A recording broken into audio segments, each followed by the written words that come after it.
हम हैं भोपाल में, ठीक है। और उसके पीछे कारण ये है कि भोपाल में अभी हम हाल ही में बायोमेंटर्स का जो ऑफिस है उसको हमने शिफ्ट किया है थोड़ी बड़ी जगह पर, क्योंकि हम लोगों को बायोमेंटर्स में दिक्कत ये जा रही थी अभी भोपाल के ऑफिस में कि स्टूडियो की संख्या कम पड़ रही थी। तो अभी नंबर ऑफ स्टूडियोज को हमने बढ़ाया है, तो एक बड़े प्रमाइसेस में हमने शिफ्ट किया है, जहां पर हमारा स्टाफ, कुछ वीडियो एडिटिंग वाले, कुछ बंदे, कुछ जो है वो अपना टेक्निकल सर्विसेज वाले लोग, कुछ सपोर्ट सिस्टम, मतलब ऐसे करके जो है जो कुछ नए रिक्रूटमेंट और भी कर रहे हैं हम लोग। तो टीम बड़ा हो गया है। और अच्छी बात है, आपको बता दूं कि बायोमेंटर्स का जो टीम है वो धीमे धीमे लगातार ग्रो करता जा रहा है, बढ़ता जा रहा है। और इसके पीछे सबसे बड़ा जो किसी को यदि क्रेडिट मिलना चाहिए तो वो सिर्फ आपको मिलना चाहिए, क्योंकि आप लोग बायोमेंटर्स का सपोर्ट करते हैं, इसलिए बायोमेंटर्स ग्रो कर रहा है। अदरवाइज बायोमेंटर्स बगैर बच्चों के कुछ भी नहीं है, ठीक है। यानी आप ना हो तो बायोमेंटर्स इज नथिंग के। तो बायोमेंटर्स में जो है वो भी हमको ऐसा लगा कि हमको थोड़ा सी कि हमें दिमाग में आया कि कई बच्चे ऐसे जिनको 10th से 11th में आ गए, 11th से 12th में आ गए, लेकिन क्या है कई सारे बेसिक कॉन्सेप्ट जो है वो छूट गए, ठीक है। तो मेरे दिमाग में आया, मैंने अपने टीचर से बात किया, मैंने कहा नहीं सर, एलिमेंट्री केमिस्ट्री और एलिमेंट्री फिजिक्स की क्लासेस को शुरू करनी पड़ेंगी हमको, ताकि हमारे बच्चे जो है जिनको मान लीजिए बिल्कुल बेसिक्स से भी पढ़ना है तो उनको भी हेल्प मिलना चाहिए, क्योंकि हम अपनी जिम्मेदारी से पल्ला नहीं झाड़ सकते हैं। जो भी हमारी रिस्पॉन्सिबिलिटीज हैं आपके लिए, उनके लिए हम बहुत गंभीर हैं, ठीक है। ये बात अलग है कि हम बहुत जल्दी जल्दी बोलते नहीं है, कहते नहीं है, क्योंकि हम करते हैं, ठीक है। हम आपसे बहुत सारी मीठी मीठी बातें बोल दें और उनको हम एग्जीक्यूट ना कर पाए तो उसका कोई मायना नहीं है। मायना उन चीजों का है कि जिसको हम जो है कर पाए, जिसका प्रभाव दिखाई पड़े। तो हम लोगों ने फिर नंबर ऑफ स्टूडियोज को बढ़ा रहे हैं और उसके लिए फिर ऑफिस शिफ्ट हुआ। तो मेरे को फिर कुछ नए रिक्रूटमेंट मैं खुद ही देखता हूँ। एक्चुअली मोस्ट ऑफ द काम बायोमेंटर्स के मैं खुद सामने देखता हूँ। टेक्निकल काम के लिए मेरी पूरी टीम काम करती होती है, उसमें ज़्यादा समझता नहीं मेरे को, है ना। और मेरे को जो है एकेडमिक्स ये सब काम मैं खुद देखता हूँ, सारा क्वालिटी मॉनिटरिंग, हर आपकी हर छोटी बड़ी शिकायत मेरे तक आती भी है ना। कई शिकायतों पर मैं तुरंत रिस्पॉन्ड नहीं करता हूं, पर बैकग्राउंड में मैं पता लगाता हूं कि इसका क्या सॉल्यूशन हो सकता है इन चीजों का। तो मतलब बायोमेंटर्स में ये बात सोचिएगा कि आपकी कोई सुनता नहीं, यहाँ पे सब सुनते हैं, कि ये है कि यहाँ पे एक्ट करते हैं। आपकी हर समस्या प्रॉब्लम पर हम लोग बहुत गंभीरता से उस पर हम एक्ट करते हैं। तो वो ऑफिस शिफ्ट हुआ तो उसका भी इंस्पेक्शन मुझे करना था। और आप देखो यार, ऐसा है कि जो पोस्ट हम होल्ड करते हैं, मतलब बायोमेंटर्स के अंदर वो पोस्ट है सीईओ का पोस्ट है, ठीक है, बायोमेंटर्स। तो वहां पर हमारी रिस्पॉन्सिबिलिटी है क्योंकि नया सेटअप जो बना है उसको देखो, ठीक है, क्वालिटी मॉनिटरिंग करो उसका। तो वो सब काम भी हमको थोड़ा सा देखना पड़ता है, ठीक है। तो उसके लिए फिर मैं भोपाल आया। तो जब मैं भोपाल आ रहा था तो मेरे बच्चे और वाइफ जो है वो भी बहुत दिनों से, भारतीय और दोनों बच्चे जो है वो बहुत दिनों से कहीं गए नहीं थे। 6 महीने से वो अपने घर के अंदर ही थे। बच्चों को भी जो है वो बॉम्बे में तो ज़्यादा घूम भी नहीं सकते थे, जो कोरोना का समय था उस समय थोड़ा कंडीशन ठीक हुआ तो फिर मैं उन लोगों को भी लेके आया। वो अपने मामा के घर में रुके हुए हैं, ठीक है, भारती भी वहीं रुकी हुई है। और मैं देखो, मेरे को तो क्या है, मैं एकदम है ना ऐसा आदमी हूँ कि अभी आप देखोगे कि मैं भी क्या कर रहा हूँ। तो अभी आप देखो कि मैं अभी लैपटॉप पर मैं अपना काम कर रहा हूँ। मतलब मैं है ना आपके लिए जो स्टडी मटेरियल होता है, जो टेस्ट, जो आपके जो टेस्ट पेपर होते हैं और जो आपके क्या बोलते हैं प्रैक्टिस शीट होती है आपकी, और जो क्लास नोट्स होते हैं उन सबको मुझे चेक करना होता है। तो वो सब चेक कर रहा था मैं।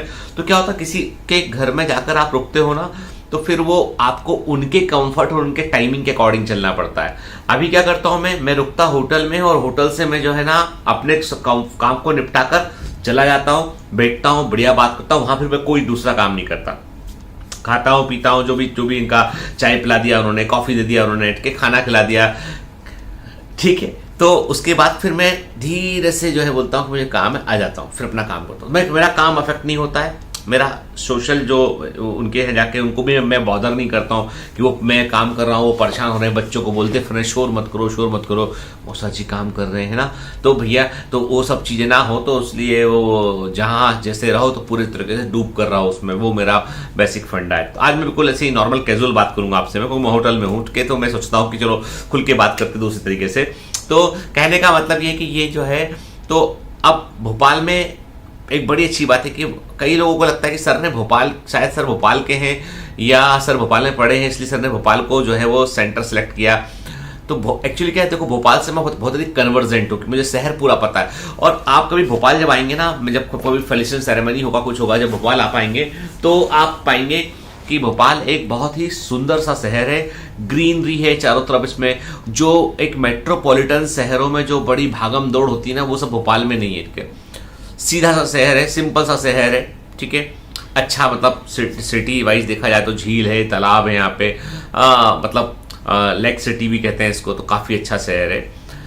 तो यहाँ पर क्या है, यहाँ पर जो है चूंकि हमारे पूरा फैमिली, मेरे भाई, भारती के ब्रदर, भारती की सिस्टर, सब लोग एमपी में ही हैं, तो हम में ही अकेला मुंबई के अंदर हूँ।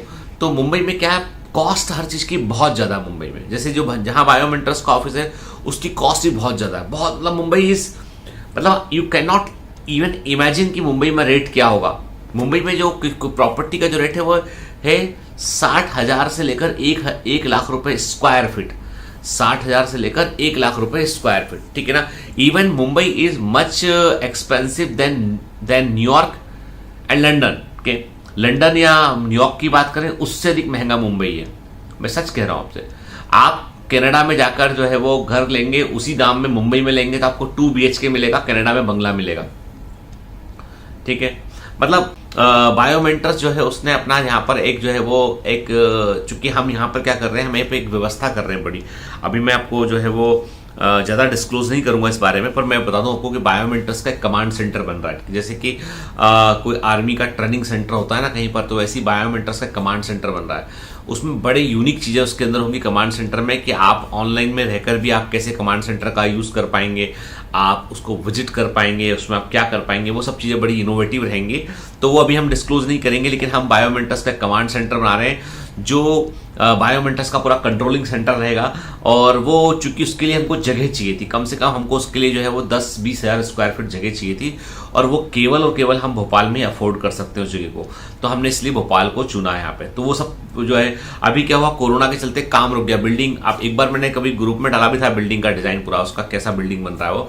तो अभी कोरोना के चलते काम रुक गया, कि बहुत मतलब हो गया। और अभी जब मैंने बोला कि भी काम शुरू करते हैं, तो हमारे आर्किटेक्ट ने बोला कि सर अभी रेनी सीजन में, बारिश के मौसम में बिल्डिंग का काम शुरू नहीं करेंगे, क्योंकि पहले गड्ढे वड्ढे सब होते हैं उसमें, तो जमीन का काम पहले होता है, तो अभी नहीं करेंगे उसको, रेनी सीजन के बाद शुरू करेंगे उसको काम को। और अभी कॉस्ट भी बहुत बढ़ गया कंस्ट्रक्शन का एक्चुअली, तो वॉट एवर द रीजंस। तो देखो, मैं हमेशा एक बात सोचता हूं कि कई बार लोगों को लगता है कि सर जो है वो मतलब क्यों इतना मेहनत करते हैं, क्या उसके पीछे सर का स्वार्थ क्या है। लोगों को लगता है मन में कि सर का क्या स्वार्थ है। एक्चुअली यदि आप मुझसे पूछे तो मैं आपको बता दूं मैं कि मैं रुपए, पैसे, इन सब चीज़ों के लेवल से मैं ऊपर उठ गया हूँ। अब मुझे देखो, इसलिए भी ऊपर उठ गया हूँ क्योंकि मेरी वाइफ है, वो एक बहुत अच्छी सर्विस में है। ठीक है, मैं एक ईश्वर की दया से बेहतर डॉक्टर हूँ। ठीक है ना, और मैंने पहले भी बहुत काम किया हुआ, मैंने बहुत सालों से मैं काम कर रहा हूँ। तो ईश्वर की दया से मतलब मेरे पास घर, वो गाड़ी वाड़ी सब मेरे पास है। ठीक है, ठीक है। अब मेरे को जो है क्या करना है, अब मुझे कुछ समाज के लिए करना, कुछ मुझे परिवर्तन के लिए करना है। मतलब मैं अब जो देखता हूँ, मैं देखता हूँ कि अब मुझे कुछ परिवर्तन के लिए करना है। अब आप बोलोगे परिवर्तन के लिए करना है, सब कुछ फ्री कर दो, आप हो गया परिवर्तन? नहीं, परिवर्तन के लिए हम चैरिटी विद डिग्निटी करेंगे। बायोमेट्रिक्स का जो भी खर्चा है, जो भी कॉस्ट स्ट्रक्चर है, वो बिल्कुल नेक टू नेक है। मतलब कॉस्ट नो प्रॉफिट में काम करता है ऑर्गेनाइजेशन। जो थोड़ा सा भी पैसा बचता है उसको बायोमेट्रिक्स में ही इन्वेस्ट करता है। मतलब बायोमेट्रिक्स की खास बात यह कि बायोमेट्रिक्स में कुछ भी बचता है ना, वो बायोमेट्रिक्स में ही री इन्वेस्ट होता है। वो टेक्नोलॉजी में री इन्वेस्ट होता है, वो आपके लिए कंटेंट डेवलपमेंट में री इन्वेस्ट होता है, वो आपके लिए और स्टाफ को रिक्रूट करने में इन्वेस्ट होता है, वो आपके लिए कमांड सेंटर बनने में इन्वेस्ट होगा। हालांकि कमांड सेंटर के लिए मुझे लोन वोन भी लेना पड़ सकता है, क्योंकि बिल्डिंग बड़ा है। तो मैंने सोचा हूं कि मैं यदि संख्या बढ़ जाती, बच्चों की काफ़ी ज़्यादा बच्चे हो जाते हैं, तो मुझे शायद लोन ना लेना पड़े। पर मेरे पास 2 घर है, तो मैं एक आध घर पर फिर लोन लेके उसको सेंटर को तैयार करूंगा, ताकि मेरा ड्रीम पूरा हो सके। तो मतलब लेकिन करूंगा जरूर के। अब देखो, सिंपल सी बात है बेटा कि 2 ही चीजें हो सकती हैं यहाँ पे, क्योंकि हम लोग या तो हम अपना प्रॉपर्टी मॉर्गेज करके उस पर लेके हम बना लेंगे, या फिर हमारे पास जो आता रहेगा इनकमिंग वो उसमें बचेगा, उसको वहां लगाएंगे। हम स्लो काम करेंगे, हम 1-1.5 साल लग जाएगा पूरे काम में इसमें, लेकिन हम करेंगे जरूर। और मुझे ऐसा लगता है कि बहुत सारा बच्चा ऐसा है देश के अंदर जो बहुत टैलेंटेड है, and they need support, they need some kind of facility कि वो कुछ एग्जाम के पहले कुछ दिन आकर वो पढ़ सके ताकि वो बेहतर परफॉर्म कर सके, तमाम तनाव से दूर, टेंशन से दूर। मेरे दिमाग में एक गुरुकुल है, बिल्कुल ट्रेडिशनल, उसका संबंध धर्म से नहीं होगा, उस पर किसी भी धर्म का बच्चा आ पाएगा, चाहे हिंदू हो, चाहे मुस्लिम हो, चाहे सिख हो, चाहे ईसाई हो, चाहे यहूदी, कोई भी हो, मुझे इससे फर्क नहीं पड़ता है, पर वो हमारी मर्यादाओं को, हमारे मानदंडों को मानने वाला होना चाहिए। तो हमारे दिमाग में एक गुरुकुल भी है कि एक ऐसा गुरुकुल बनाए हम जिस गुरुकुल में बच्चा आने के बाद जो है वो सिर्फ पढ़ने के अलावा कोई काम ना हो, उसको सिर्फ पढ़ाई करे वो। मैं सुपर 30 जैसा तो नहीं बना पाऊंगा मैं कि इतनी गरीबी, इतनी बेचारी, बेबसी, उसमें क्या होगा, उसमें जो है वो सब चीजें सफर करती है ना। तो आनंद कुमार जी कर गए, बहुत बड़ी बात है, लेकिन मुझे ऐसा लगता है कि मैं इसको ऐसे मॉडल पर तैयार करूंगा जहां पर कि ना मैं तनाव में रहूं, ना बच्चा तनाव में रहे। मेरे जो पढ़ाए हुए कमांडोज हैं जो सिलेक्ट हो गए मेडिकल कॉलेज में, वो अभी हमारे साथ जुड़े हुए हैं। हम लोगों ने एक पूरा चेन ऑफ एक स्कीम तैयार किया हुआ हम लोगों के, और आप देखेंगे बहुत जल्दी कि बायोमेंटर्स, मैं कह रहा हूं आपसे, आप थोड़ा इंतजार कीजिए, बायोमेंटर्स देश के हेल्थ केयर सिस्टम में ऐसा परिवर्तन करेगा कि सरकार को बुलाकर बोलना पड़ेगा कि भाई आपने कुछ किया है।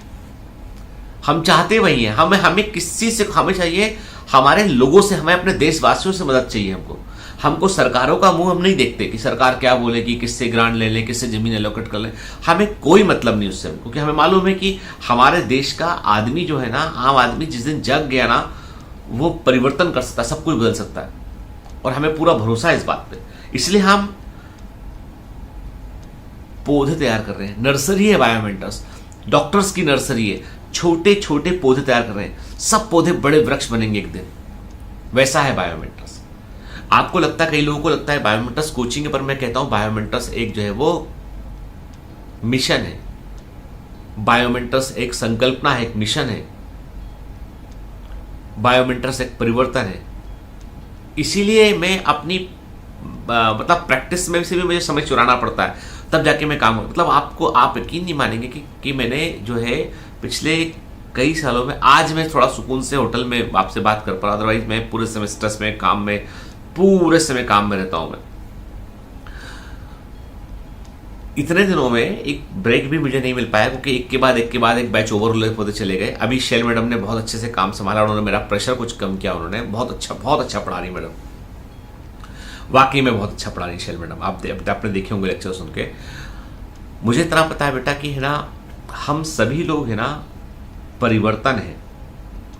अब जो नहीं मानेगा उसका हम कुछ नहीं कर सकते। देखो वो सिंपल सी बात है, दुनिया में सब तरह के लोग हैं, मानने वाले, ना मानने वाले, पर जो मानने वाले लोग हैं ना, वही परिवर्तन लेके आते हैं। जब वो परिवर्तन लेके आते हैं ना, तो ना मानने वाले लोग उनकी तारीफ करने के लिए तालियां बजाते हैं। होना चाहिए, हमारे से पीछे वाले चैनल आगे निकल रहे हैं, हम पीछे रह गए, तो हमको भी बेटा लगता है ऐसा है ना। तो मेरी टीम को बहुत लगता है, मुझे तो कम लगता है, मेरी टीम को बहुत लगता है। बोलते सर आप बोलते नहीं हो, मैं बोलता हूँ बेटा आप सब्सक्राइब कीजिए, लाइक कीजिए, शेयर कीजिए और बेल आइकन को दबा लीजिए। क्या मुझे नहीं मालूम, लेकिन रेड वाला बटन दब जाना चाहिए।